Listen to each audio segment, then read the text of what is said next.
instant read meat thermometer. Insert it into the thickest part of the brisket. You want to be at 195 degrees. Bingo, we're right on the money.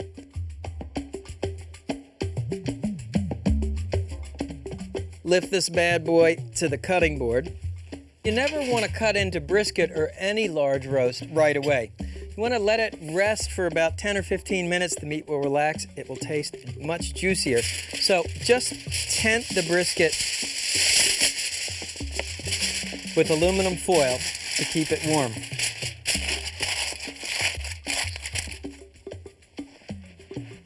And here's the smaller brisket flat. I cooked it for 5 hours, took it off the smoker, and then put it back just to warm it. And here too, you want to tent it just maybe for 5 minutes, just to let the meat rest. And to serve with the brisket, this is some jalapeno cheese cornbread that we direct grilled to toast it. And this is a red eye barbecue sauce. Both recipes are on our website. So let's see how we did on the brisket. Once the brisket has rested, all you need to do is carve it. Remember, the grain runs this way on the brisket, so you want to carve it across the grain.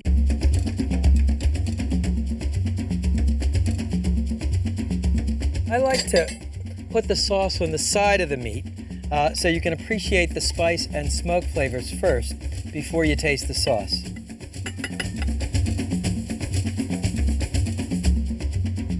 Let's see how we did.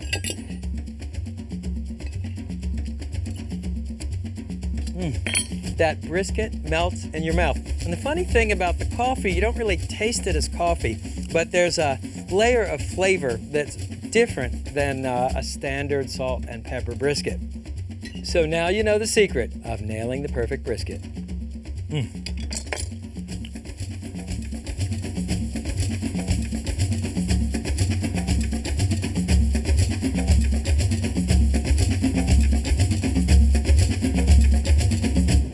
I created these very quick T-bones, seasoned with hot sauce and mustard, but they can be made from start to finish, literally a couple of minutes. If you like hot and spicy food, these are a killer. There are 3 things every aspiring grill master should know how to do: smoke a brisket, roast a chicken, and grill a steak. The latter isn't complicated, but you do need to know a little about anatomy and physics. Here's a steak that's guaranteed to make you sit up and take notice. I call it a Hellfire T-bone. The first step is to pick an intrinsically tender steak, like a New York strip or a filet mignon. There happens to be a cut that includes both, the mighty T-bone. Now, this is your New York strip. This is your filet mignon, connected by a T-shaped bone. Steaks are graded into prime and choice, and the grading refers to the amount of marbling. These are prime steaks. If you take a look here, you can see these wonderful thick veins of fat. Remember, folks, in the world of grilling, fat equals flavor. First step is to season the steaks with coarse salt and pepper.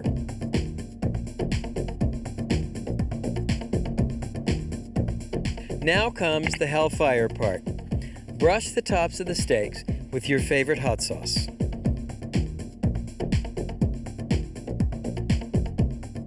Then sprinkle each steak with mustard powder.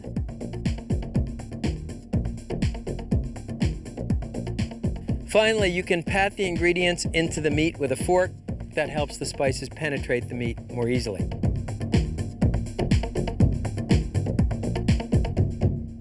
Now let me show you the compound butter. It starts with chopped chipotle chilies. Chipotles are smoked jalapenos. Finely chopped fresh cilantro and salt and pepper. Cream these ingredients together with a wooden spoon until blended. Then what you want to do is transfer the butter onto parchment paper. Roll it up into sort of what resembles a Tootsie Roll.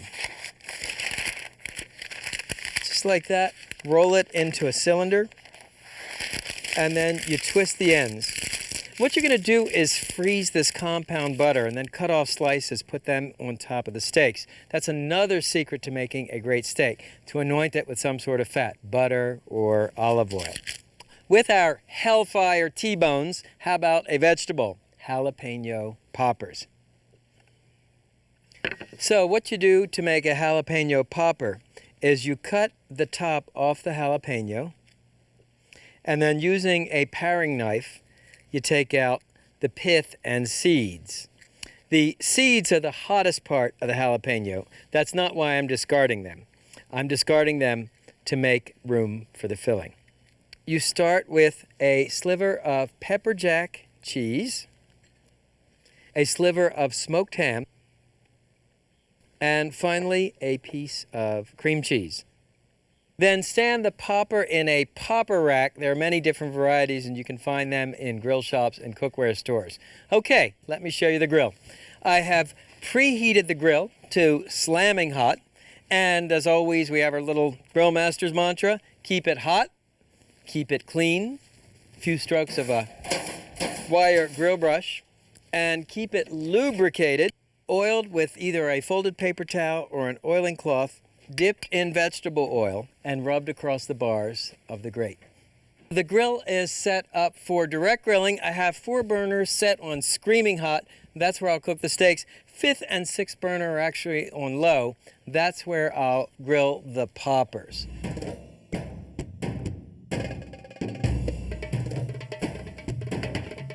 You want to arrange the steaks on the hot oiled grill grate. Grilling time, it's about 4 to 6 minutes per side for medium rare for each steak. After 2 minutes, give each steak a quarter turn.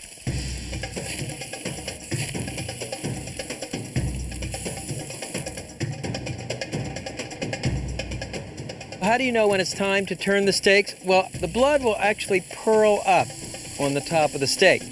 Once you see it, turn each steak over. And look at those killer grill marks. All right, and let's see where we are here. You can see gently yielding, so we are done.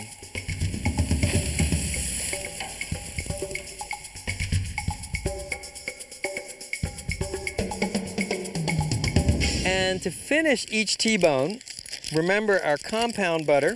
It's been frozen, so all you do is unroll it and cut off a disc of that chipotle butter.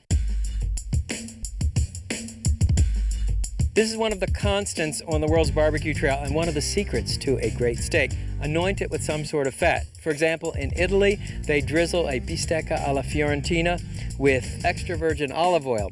Peter Luger's in New York adds a spoonful of melted beef fat. So let's see how we did. I'll cut off the filet mignon portion here, and you can see it's an absolutely perfect medium rare. Now a popper. I call this paradise on a plate. The mustard, hot sauce, and chipotles give this guy a triple blast of heat.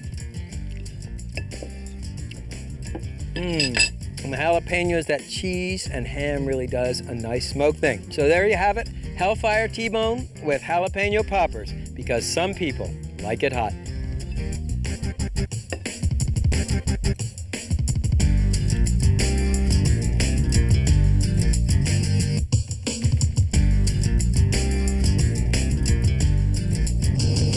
Free-range chickens are chickens that are not cooped up in a tiny cage in a factory. They're allowed to walk around, peck in the grass, and they're just healthier, meatier, more flavorful chickens. You know, I'm always amazed how much tastier chickens are when they're raised on the farm, not in a factory. Here's a free-range chicken with a stuffing that might surprise you. What makes this chicken so supernaturally succulent is that it's stuffed with garlic herb butter under the skin. The first step is to tunnel your finger under the skin and loosen it from the breast. Start with one finger then work in 2 fingers and eventually your whole hand. The idea is you want to loosen the skin from the meat without tearing it. Now, once you've loosened the skin from the breast, slide your finger under and loosen the skin from the thigh.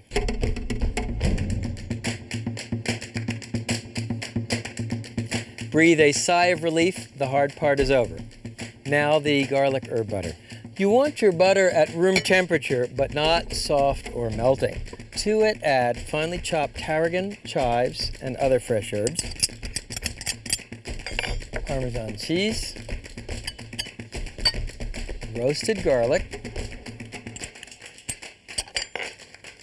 salt, and pepper. Cream these ingredients together with a wooden spoon.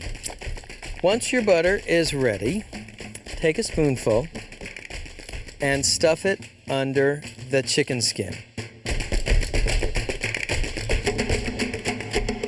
Massage the butter down over the breast, down over the drumsticks and thighs. One last step, take a couple of whole tarragon sprigs and insert one on the right side breast and one on the left side breast. And you'll see the sprigs once the butter melts into the skin. And here's a cool technique for trussing the chicken with a bamboo skewer. I learned this from my son Jake, who's a chef in New York. Insert the skewer through the drumstick under the bone, and then bring the skewer around to the other side and insert it through the drumstick this way. Now cross the legs over, one over the other, and push the skewer through the bottom of the chicken. Break off the top. Here's your chicken ready for roasting. I'll just keep it on ice while I show you the wood and how to set up the grill.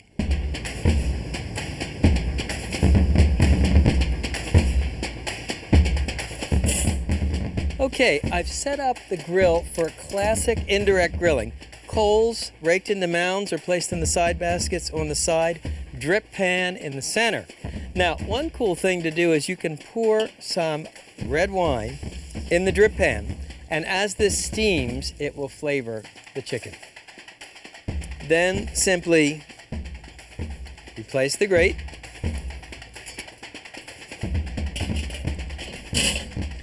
Place the chicken on the grate directly over the drip pan between the mounds of coals. Now here's an interesting wood for smoking. These are wine barrels that have been cut into chunks. I've soaked them in a little water and red wine. So what you want to do is simply take a tongue full of chunks and place some chunks on one mound of coals, and then we'll place some chunks on the other mound of coals. So you'll get a smoke that has both oak flavor and wine flavor. Finally, place the grill lid over the grill. Situate the vent so it's between the mounds of coals. That will enable the smoke to be drawn evenly over the chicken. Close the vent holes, brings the temperature down to obtain a temperature of about 350 degrees. Cooking time, 1 hour and 15 minutes.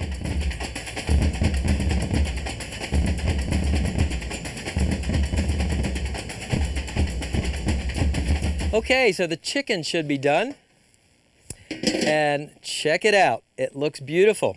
Looks done to me. 3 tests. Number 1, you can wiggle the drumstick easily. Number 2, you could prick the thigh and the juices will run clear. But the safest, most predictable way is to use your instant read meat thermometer. Insert it into the deepest part of the thigh but not touching the bone. You're looking for 165 degrees. Right on the money. Transfer the chicken to a platter, and I've lined this platter with tarragon leaves, which will reinforce the flavor. And then what you want to do is remember to pull out the trussing skewer, and you never serve a chicken or a roast hot off the grill. You always want to tent it with aluminum foil for a few minutes to let the meat rest. That way it will be juicier.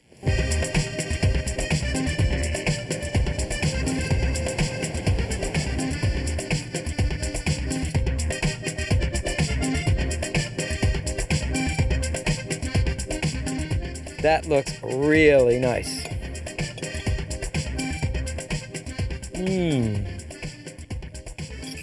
You know, when you put the butter, the garlic, the herbs under the skin, they really penetrate the meat. So there you have it.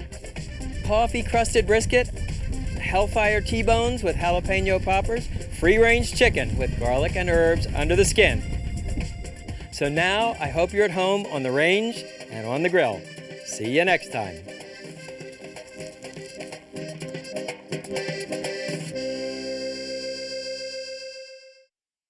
Barbecue was brought to Missouri along the Chisholm Trail. Sorry. You know, I've always been amazed how much tastier our chickens... Sorry. There are 3 things every self-aspiring... The latter isn't complicated, but you do need to know a little about anatomy and physics. So there you have it. Coffee... Sorry. I took too big a bite. Are you in?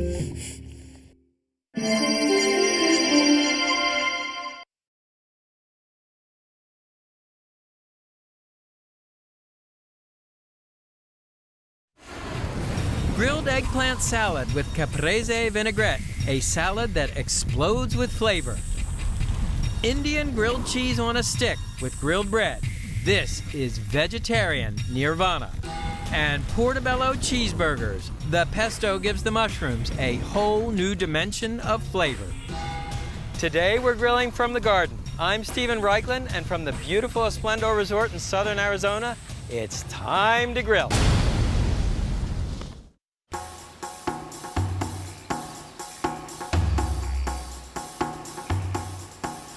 I love grilled meats as much as the next guy, but I also love the vibrant flavor of vegetables on the grill. This show is all about good things from the garden. If you're a vegetarian, you won't want to miss it. And even if you're an avowed carnivore, well, you might just learn a new trick or two. Eggplant is one of the world's most popular vegetables for grilling. You find it in Argentina, you find it in Japan, you find it in the Middle East, where it's used to make a grilled eggplant dip called baba ganoush. The reason is simple. Eggplant has a very spongy consistency, and that consistency absorbs fire and smoke flavors like a sponge. First up on deck, grilled eggplant salad with caprese vinaigrette. Now, there are many different varieties of eggplant. This is the common North American bulbous eggplant, the light-skinned Asian eggplant, and the Italian eggplant, which is what I'm going to use today. So the first step is to cut the eggplant in half from tip to tip. Then what you want to do is score the bottom of the eggplant. I'm making cuts that are about 1/4 of an inch deep, and I'll score in a crosshatch pattern. What this does is it helps the eggplant cook more quickly. Let me score the other side here.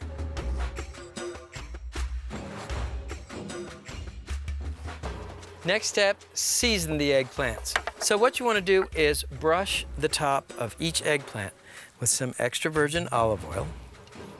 The olive oil keeps the eggplant moist during grilling, and it also helps hold the other seasonings. Now season each eggplant half first with coarse sea salt, coarse crystals so they don't dissolve during grilling.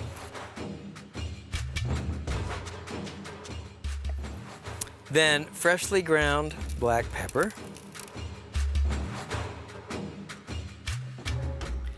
dried oregano, hot pepper flakes,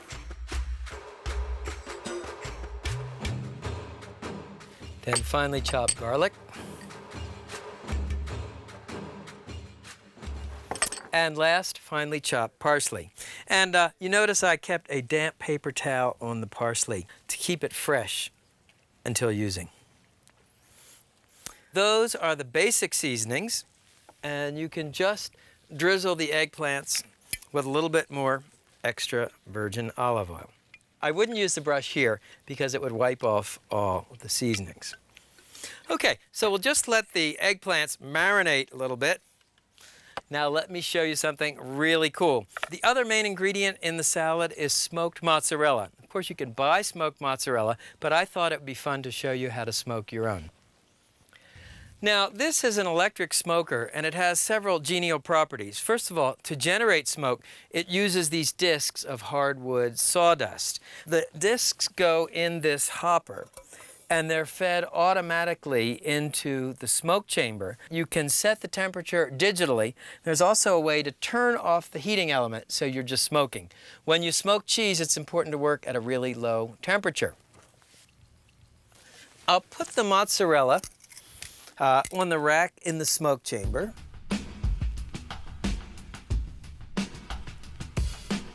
These mozzarellas have been smoking about 1 hour.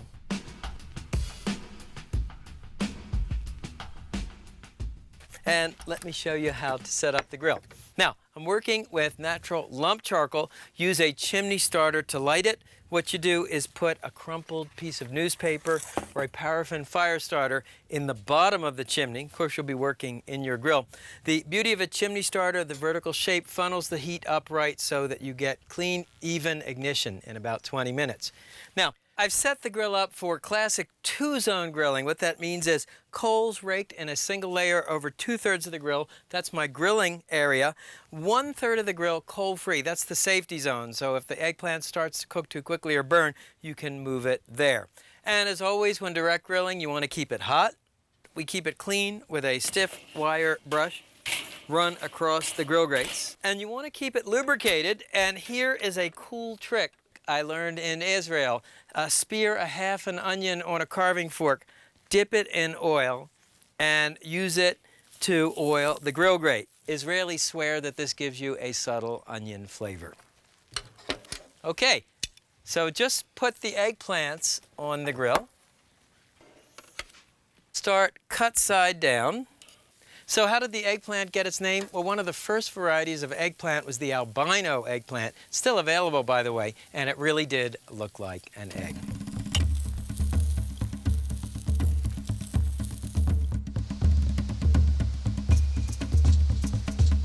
The eggplants are ready for turning over when they're golden brown on the first side. So all you do is just turn each eggplant over. And thanks to the scoring you did on the bottom, the heat and smoke will penetrate through to the eggplant flesh. I'll show you one other thing, by the way. You can see the eggplants, the fire is hotter in the center. That makes sense. So if you want, all you need to do is sort of rotate the inside eggplants to the outside. You can give the eggplants that were on the outside a little bit more time. The idea is to wind up with a uniform brown color on each eggplant. Cooking time on this side is going to be another 5 to 8 minutes. And if the eggplants start to cook too quickly, just move them forwards towards the safety zone. So while we're finishing up on the eggplant, let me show you how to make the salad. The dressing is a sort of deconstructed caprese salad. It starts with diced tomato, diced smoked mozzarella cheese, thinly slivered fresh basil, freshly squeezed lemon juice, and I squeeze it between my fingers to catch any seeds, coarse salt, and freshly ground black pepper. Just finish the salad up with a drizzle of extra virgin olive oil. And combine these ingredients. Salsa Italian style. Okay, so the eggplants are ready. How do you know? Well, first of all, they feel soft. You can also see the juices bubbling in one corner. So let's take off the eggplant.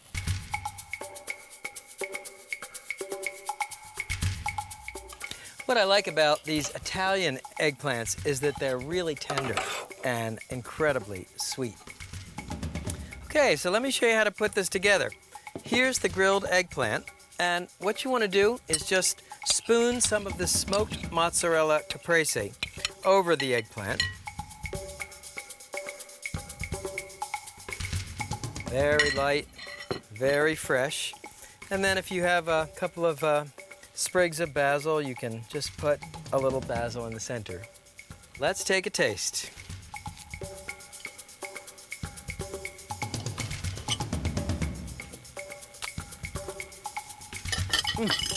Nice. There's really a lot of flavor going on here. You have the heat of the hot pepper flakes, the cool succulence of the tomato, the charred eggplant, the smoky cheese. Sometimes the best way to enjoy a vegetable fresh from the garden is to put it on the grill.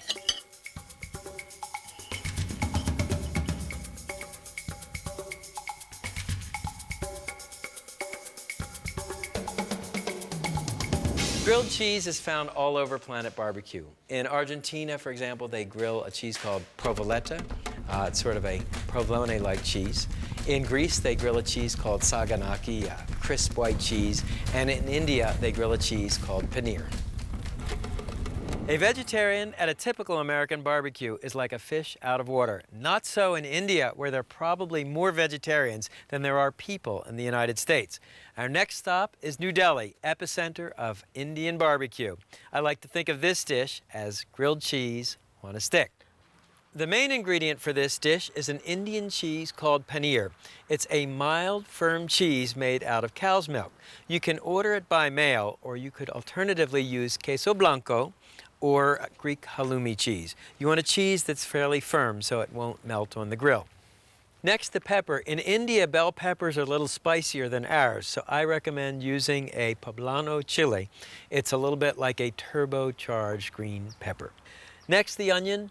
Red onion cut in half and then in thirds. I'll show you how to make segments. Now, let me show you how to put the kebab together. Ingredient number 1, a slice of chili. Notice I'm working on a flat metal skewer. This is important because it keeps the ingredients from spinning when you cook the kebabs. A half of a plum tomato, and finally your paneer cheese. And just keep building the kebabs. For me, it's very important to work in the same pattern. There are our vegetable and cheese kebabs. Next, the marinade. Start with melted butter, and to it add chopped fresh cilantro, finely chopped garlic, chopped fresh ginger, turmeric, and a pinch of salt. Whisk these ingredients together and sizzle on the fire for a couple of minutes.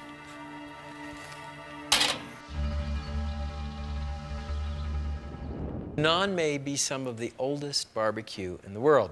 In India, barbecue is cooked in an urn-shaped clay barbecue pit called a tandoor. Tandoors have been found that date back 5,000 years. The original purpose of a tandoor was used for roasting flatbread. You sort of slap it up on the inside of this clay barbecue pit, and it'd be ready in a couple of minutes. Now, I've made a simple yeast dough using flour, milk, yeast, and eggs. It's called naan. The recipe is on our website. And what you want to do is flour a board. And I like to do this at grill side. Sprinkle a little flour on top. And you want to roll the naan out into circles. And when you go to an Indian barbecue joint or bakery in New Delhi, you'll actually see the grill master with a rolling pin and a rolling board and flour at the side of the grill. He rolls out the breads to order.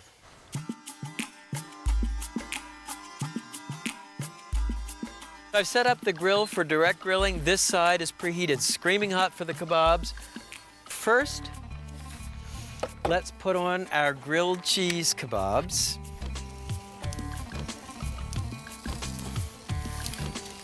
And as the kebabs grill, you can baste them with the ginger and garlic mixture.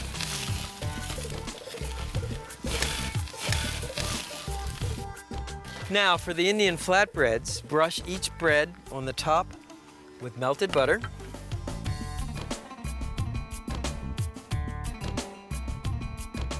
Then place the bread, butter side down, directly on the grate. And as the breads grill, brush them with melted butter on the top.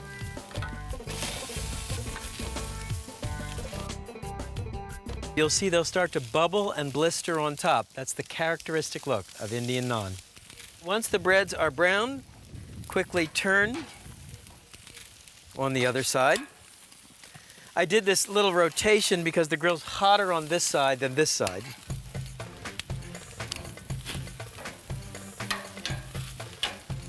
Turn each grilled cheese kebab over. You can see the beauty of this paneer cheese is that it holds its shape during grilling.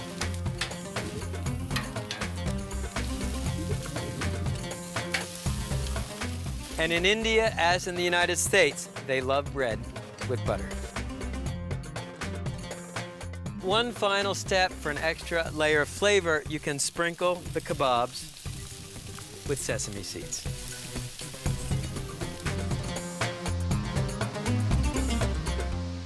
So once your grilled cheese kebabs are cooked, transfer them to a platter.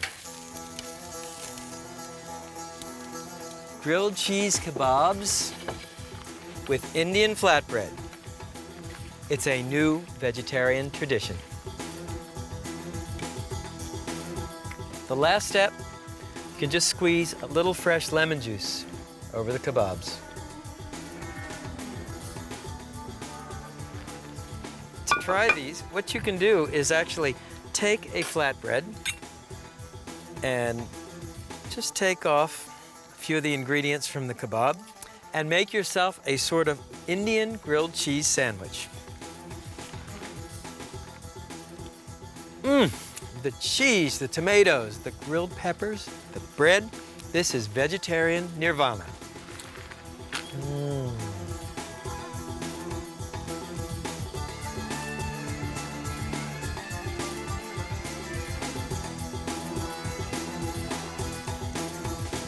Portobello mushrooms are great for grilling.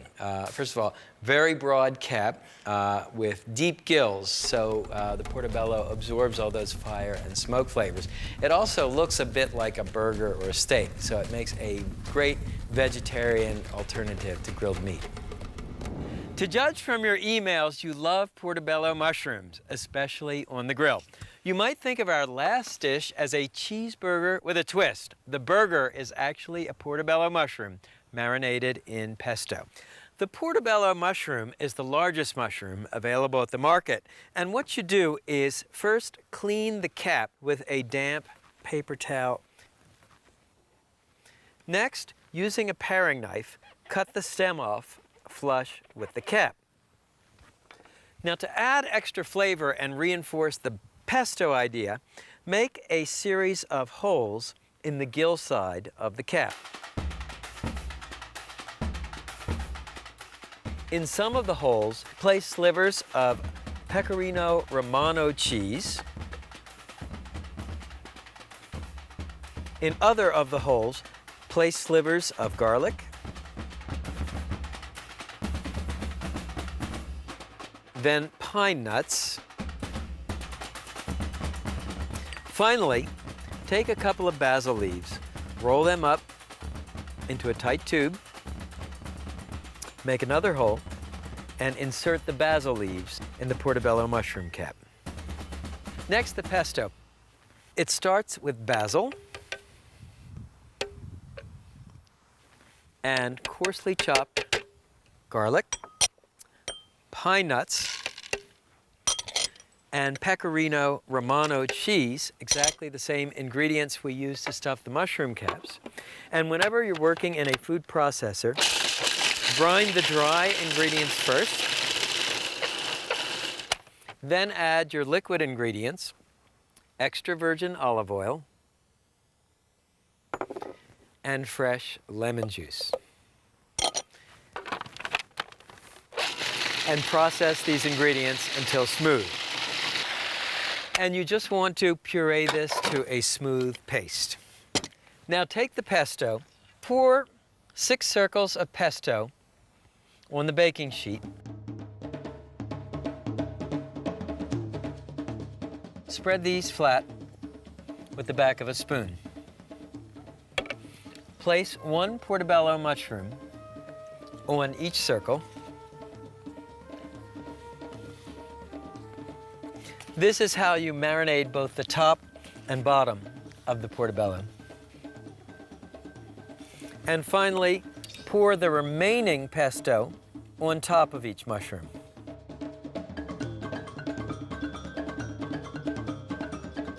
And spread it over the top of the portobello mushrooms.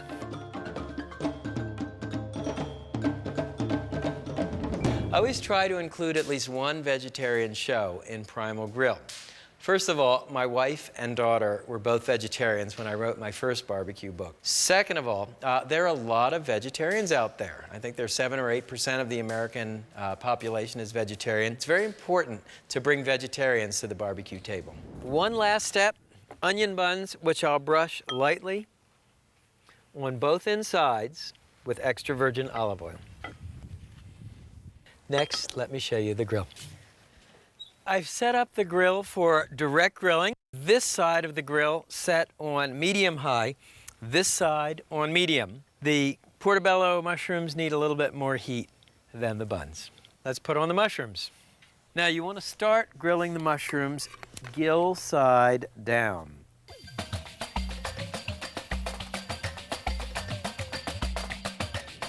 And once the portobellos are browned on the gill side, it's about 2 to 3 minutes. Turn them over.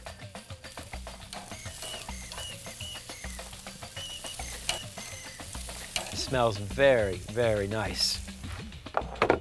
And lay a slice of provolone cheese on top of each portobello mushroom. And the ambient heat of the grill will melt the cheese. And while the cheese is melting, don't forget to grill the buns. Grilling time on the buns is really quick. Don't forget the 10th commandment of great grilling, never desert your post.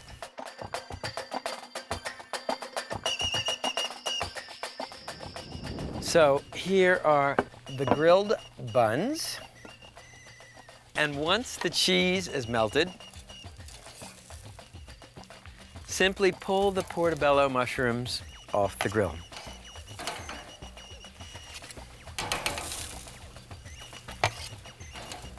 The easiest way to clean the grill after grilling is to burn off this marinade. Simply leave the grill set on high, close the lid, leave it burn for about 15 minutes, and then hit it with the grill brush one more time. Now let's assemble those portobello burgers.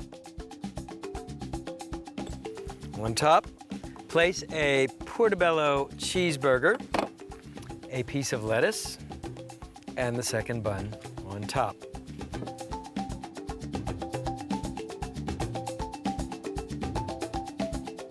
When I was growing up, no one knew from portobello mushrooms. For us, if we ate fresh mushrooms at all, they were button mushrooms. The portobello is actually a giant cousin of the regular button mushroom. You might think of it as a button mushroom on steroids.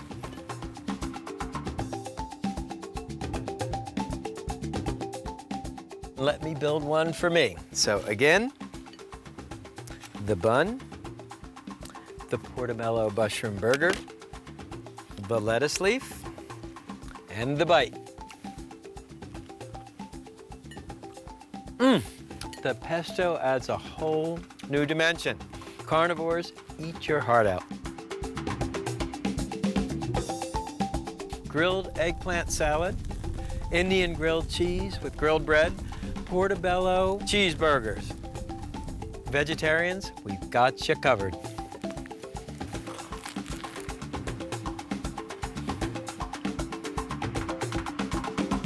Don't get me wrong, I love grilled vegetables as... The tandoor, by the way... Hey! My chopped liver? I'm sorry, man. And while the cheese is melting, don't forget to grill. More time, do not look at Terry. And while the cheese is melting... I'm sorry. Every time you look at Terry, you owe Richard $1,000. Action. And while the cheese... That's $7.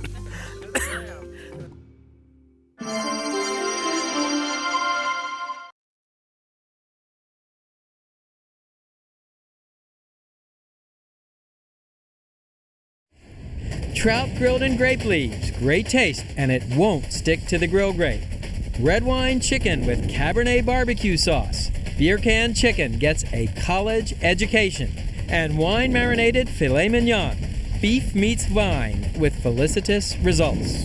Today it's all about wines and vines. I'm Stephen Reichland, and from the beautiful Esplendor Resort in southern Arizona, it's time to grill.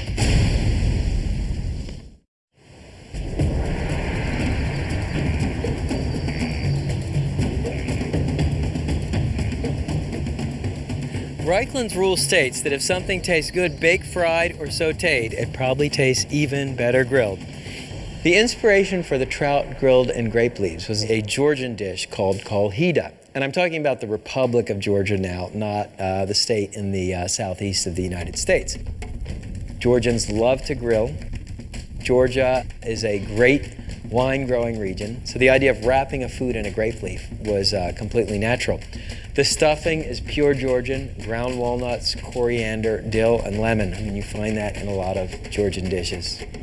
A grape leaf is a leaf from a grapevine, and what they do is pickle the grape leaves in a saltwater solution. You can buy them canned, you can buy them in jars. They're available in most supermarkets. You see, I placed 3 lengths of butcher string underneath the leaves. Now, let me show you the trout. These are 12-ounce brook trout. And what you want to do is season the bottom with salt, freshly ground black pepper, then open the cavity and season the inside of the trout with salt and pepper too. We'll lay it on the grape leaves. Then let me show you the filling. The filling starts with walnuts and fresh dill, coriander, chopped fresh garlic, lemon juice, and salt and pepper. And this combination of walnuts, dill, and coriander is very typical of Georgian cuisine. Now, grind these ingredients to a coarse paste in a food processor. By the way, I referred to this as coriander. Cilantro is nothing more than the leaf of the coriander plant.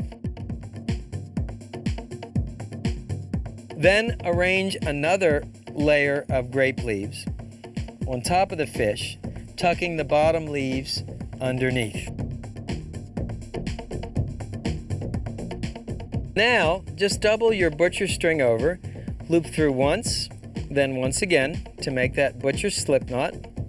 Pull tight and tie off the trout.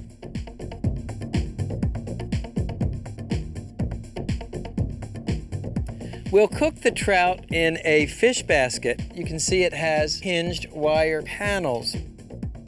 Oil the fish basket to keep the grape leaves from sticking. What you do, brush each trout with oil and place it in the fish basket.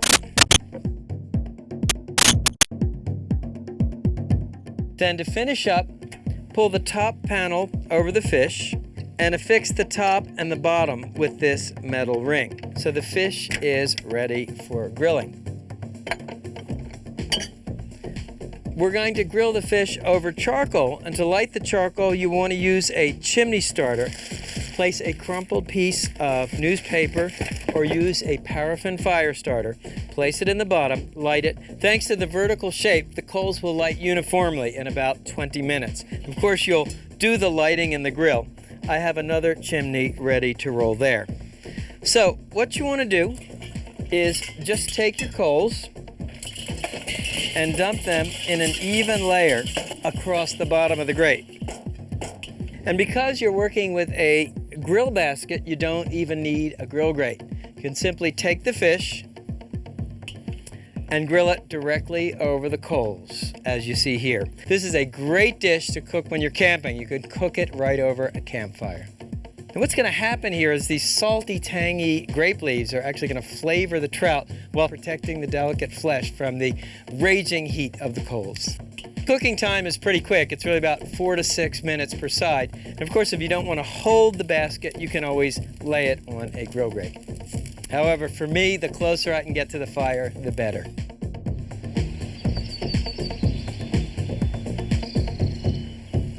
How do you know the trout is done? The grape leaves are nicely browned, and if you're in doubt, you can actually make a little slit in the back. Just check the meat to make sure it's white, it's no longer opaque.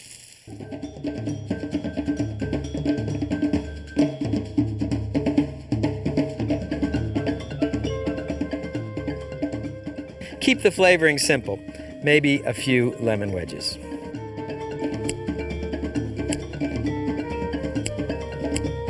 So let's see how we did. We can squeeze a little lemon juice over it,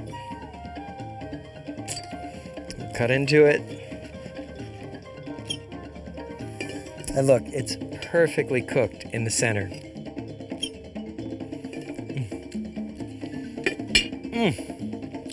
That walnut, dill, and lemon stuffing for the trout is really interesting. You know, it's a way of making trout that we never think of.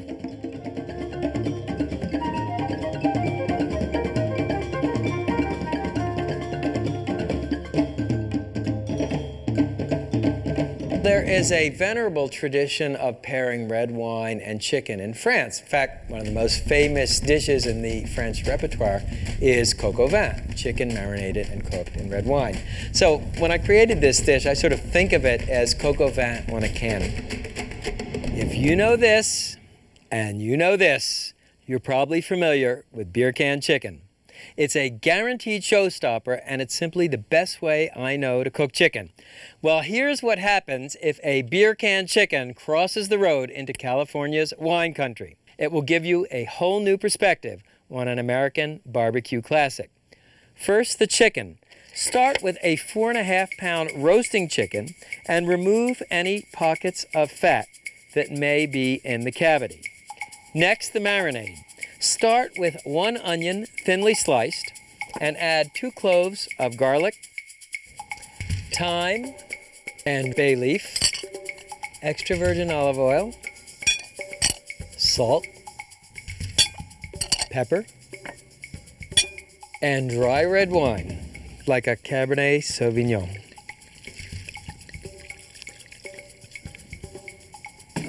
Stir the ingredients together until the salt crystals are dissolved. Then pour the marinade over the chicken.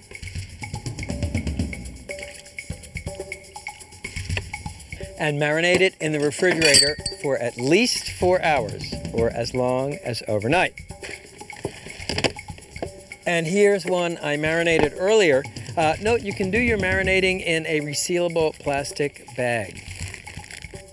Now, make a simple rub by combining equal parts kosher salt and herbe de Provence. That's a mixture of Provençal herbs, and the little purple things are lavender. This actually has a kind of a sweet floral flavor. And as always, I like to combine the ingredients for the rub with my fingers and break up any lumps. Okay, now the cool part. In traditional beer can chicken, you'd actually roast the bird on a beer can. And what we're going to do for our wine country chicken is fill a metal canister with red wine. And then you can put the lid on.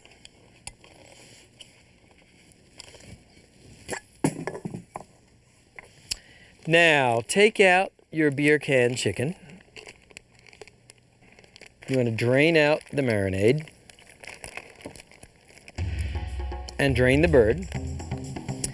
And what you do is, holding the bird by the wings, you lower it onto the beer can. Be sure the bird stands evenly, and then simply fold the wingtips behind the back. And if you have one, you can place the bird on its beer can in a little roasting rack. Now brush the outside of the bird with extra virgin olive oil. This will help crisp the skin. That's a pretty cool color, huh? And season the bird on the outside with your herbe de Provence mixture. let me show you how to set up the grill. This is a classic indirect grilling setup. You can see the coals in the side baskets or raked to the periphery of the grill, drip pan in the center. And what you want to do is grab your wine country chicken, place it on the grill over the drip pan, and then be sure that the legs are pulled out. All you need to do now is take some oak chunks that have been soaked in water or red wine and place a few chunks on each mound of coals. This will generate the wood smoke to flavor your wine country chicken. Now place the lid on the grill with the vent holes in between the two mounds of coals. Adjust the vents so they're wide open. You want to roast the bird at about 350 to 375 degrees. Cooking time for a chicken this size, 1 hour and 15 minutes. Meanwhile, let me show you how to make the red wine barbecue sauce. The first thing I did is melt the butter. Now add finely chopped bacon and finely chopped shallots, finely chopped garlic, and shiitake or your favorite mushrooms. Cook these ingredients until fragrant and golden brown. Takes about 2 to 3 minutes. Next, add a couple of tablespoons of honey and brown sugar.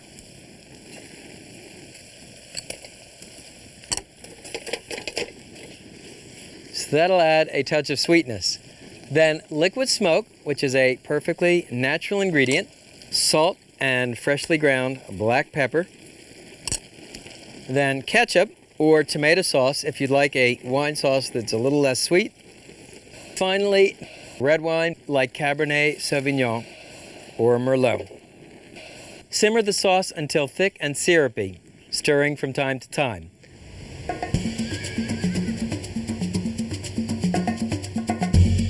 It's been about 45 minutes and you want to check on your chicken. It looks absolutely gorgeous. And if it starts to brown too much at the top, remember heat rises. You can just cover it with what I call an aluminum foil pashmina. And we'll continue cooking the chicken another 20 to 30 minutes.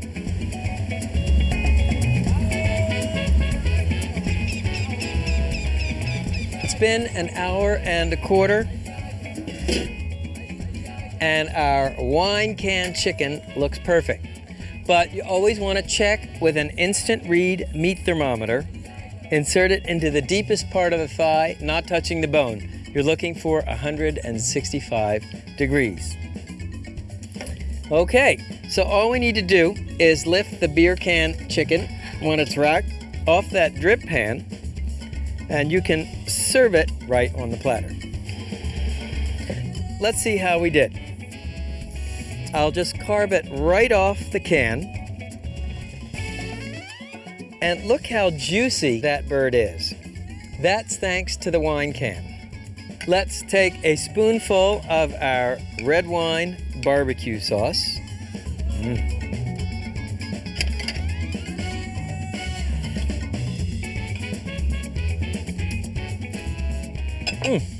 That is so fantastic. The wine and smoke absolutely perfume the chicken, and you get these sweet floral little bursts of lavender. So there you have it, beer can chicken with a college education.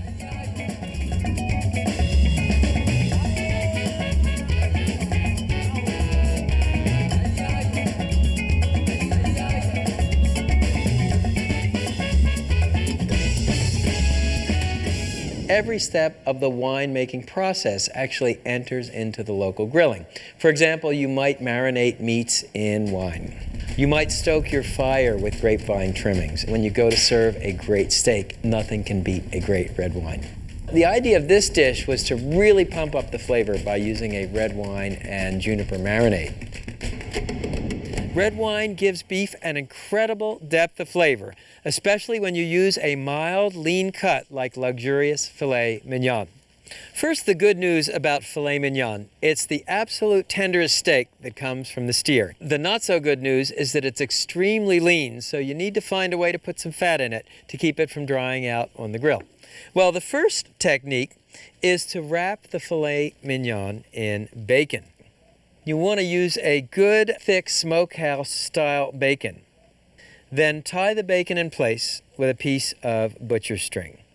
You come over once, you come over twice, pull tightly, and snip it with a pair of kitchen shears. Okay, step number 2, make the marinade. The marinade starts with what the French would call a mirepoix. That's equal parts finely chopped onion or shallot, celery, and carrot. Then add a couple of bay leaves, a couple of sprigs of thyme, 2 cloves of smashed garlic, and a handful of juniper berries. Juniper berries have a wonderful piney flavor that may be familiar to you. Juniper is the active flavoring in gin. In fact, gin is named for juniper. Now all you need to do to finish the marinade is add about a half a bottle of dry red wine. I'm using Cabernet Sauvignon. And a generous splash of olive oil.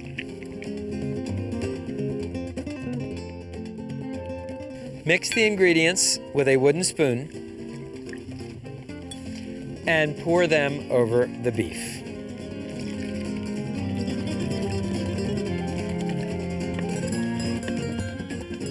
Marinate the steaks in the refrigerator for at least 2 hours or as long as overnight. The longer you marinate, the richer the wine flavor. With our grilled filet mignons, I thought I'd serve an onion mixed grill. 3 kinds of onions, fresh green onions, cipollini onions, and what I call onion lollipops. These are thick slices of white onion on bamboo skewers. What you want to do is generously brush the onions with extra virgin olive oil, and you don't want to stint on the quality of the oil. Then season the onions generously with coarse sea salt and freshly ground black pepper.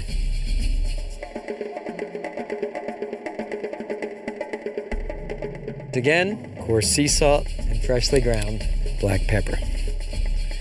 And while we're at it, back to the steaks. I've drained off the marinade and blotted the steaks dry.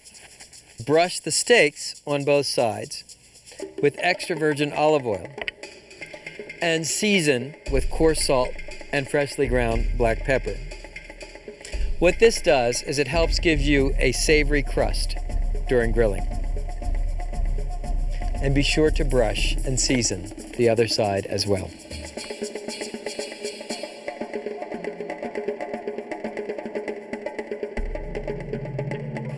I've set up the grill for direct grilling, preheated it to screaming hot, and as always, we want to clean the grill grate with a stiff wire brush, then oil the grate either with a folded paper towel or a cotton oiling cloth, dipped in vegetable oil, and drawn across the bars of the grate.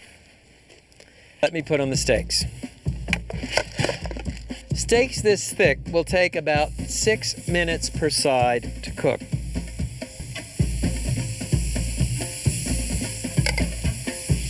And now I'll put on the onions. And the cipollini are on a metal skewer so they can go in the back. This is an aluminum foil grill shield made by folding over a piece of heavy-duty aluminum foil. Just want to lay it on front. Then lay your onion lollipops on the foil.